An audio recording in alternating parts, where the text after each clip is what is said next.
Hello students, welcome back to my YouTube channel competition exam and general studies. तो आज हमारा अध्याय 3 रासायनिक आबंध तथा आणविक संरचना chemical bonding and molecular structure से आज हम लोग एमसीक्यू क्वेश्चंस देखेंगे, जिसमें हम कई प्रकार की संयोजकता क्या होती है, लुईस इलेक्ट्रॉन बिंदु संरचना क्या होती है, आयनिक यौगिक के लक्षण, सहसंयोजक बंधों के प्रकार और कई सारे न्यूमेरिकल क्वेश्चंस भी हम इसमें देखने वाले हैं। तो चलिए शुरू करते हैं। तो हमारा पहला क्वेश्चन है, lithium chloride, rubidium chloride, barium chloride तथा मैग्नीशियम क्लोराइड यौगिक में से क्रमशः अधिकतम एवं निम्नतम आयनिक लक्षण प्रदर्शित करते हैं।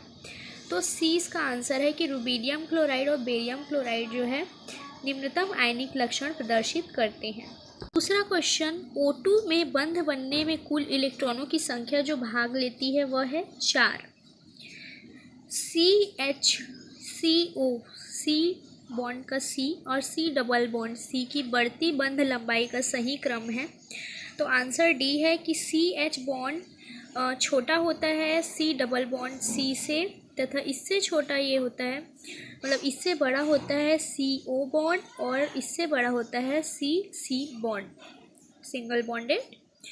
नेक्स्ट क्वेश्चन है, CO3 के लिए निम्नलिखित में से कौन सी संरचना सर्वाधिक उपयुक्त है और किस कारण न्यूनतम ऊर्जा रखती है। तो SO3 यानी कि ये डी वाला ऑप्शन जो है निम्नतम ऊर्जा रखती है और सर्वाधिक उपयुक्त है ये बॉन्ड, क्योंकि इसमें जो O है वो हमेशा डबल बॉन्ड ही बनाता है। तो इसमें सारे ऑक्सीजन्स जो है डबल बॉन्डेड है, इसलिए ये उपयुक्त है। तो इसका आंसर आप याद रखिए। पांचवा है, H2O द्विध्रुवी है जबकि BeF2 अध्रुवी, क्योंकि H2O कोणीय है और BeF2 रेखीय है, इसकी संरचना जो है, इसीलिए ये ध्रुवी है और ये अध्रुवी है।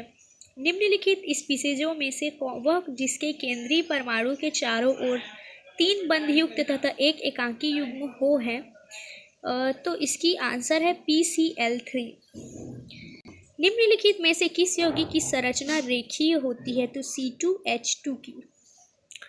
पिरामिडी ज्यामिति वाला अणु या आयन है, तो है PCl3।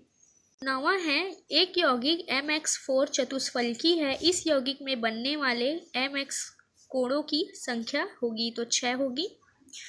निम्नलिखित में से किस एक यौगिक के केंद्रीय परमाणु की संकरित अवस्था अन्य 3 से भिन्न होती है। तो SbCl2-5 Cl5 और 2 आयन इसके माइनस के होते हैं, ये वाला जो है भिन्न है। हीरे में कार्बन परमाणु के कक्षक होते हैं, तो sp3 संकरित अवस्था में। निम्नलिखित में से अणुओं में से किसमें केंद्रीय परमाणु sp3 संकरित नहीं है। तो SF4। निम्न यौगिकों में से किस यौगिक में केंद्रीय परमाणु का संकरण sp2 है तथा यौगिक ध्रुवीय भी है। तो H2CO3। NO2+ NO3- तथा NH4+ स्पीसीजों में केंद्रीय नाइट्रोजन परमाणु का संकरण क्रमशः होता है। तो sp, sp2 तथा sp2। आणविक कक्षक सिद्धांत के अनुसार N2+ का इलेक्ट्रॉनिक विन्यास होगा। तो σ1s2, σ*1s2, σ2s2, σ*2s2। नीचे ऑक्सीजन स्पीसीज के युग्म तथा उनके चुंबकीय व्यवहार दिए गए हैं, निम्नलिखित में से कौन सा सही व्याख्या प्रस्तुत करता है। तो O2+ और O2 दोनों अनुचुंबकीय। 13वां क्वेश्चन है, एमओ सिद्धांत के अनुसार नाइट्रोजन स्पीसीज के दिए गए क्रमों में से कौन सा बंध कोटि के बढ़ते हुए क्रम को प्रदर्शित करता है। N2 2- आयन, फिर N2- तथा N। 18वां, O2+ O2- प्रजातियों में बंध लंबाई का सही क्रम है। तो O2-, फिर O2 और O2+, ये बढ़ते क्रम पे आपको घटते हुए क्रम पे आपको दिख जाएगा। निम्न में से किस आणविक स्पीसीज में सर्वाधिक अयुग्मित इलेक्ट्रॉन है। तो O2।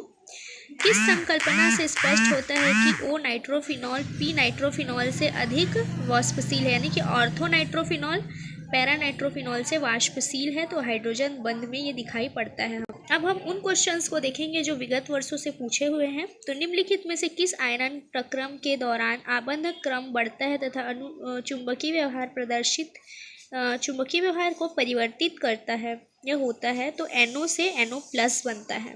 दिए गए आबंध क्रम में सही आबंध क्रम है तो O+, फिर O, फिर O-, फिर O2-, ठीक है, 2- जो है। 23वां है CO3 2- आयन के लिए असत्य कथन है, तो इसमें एक उप संयोजक बंध है। निम्न में से कौन सी स्पीशीज प्रतिचुंबकी है व्यवहार वाली है, तो O2 2-।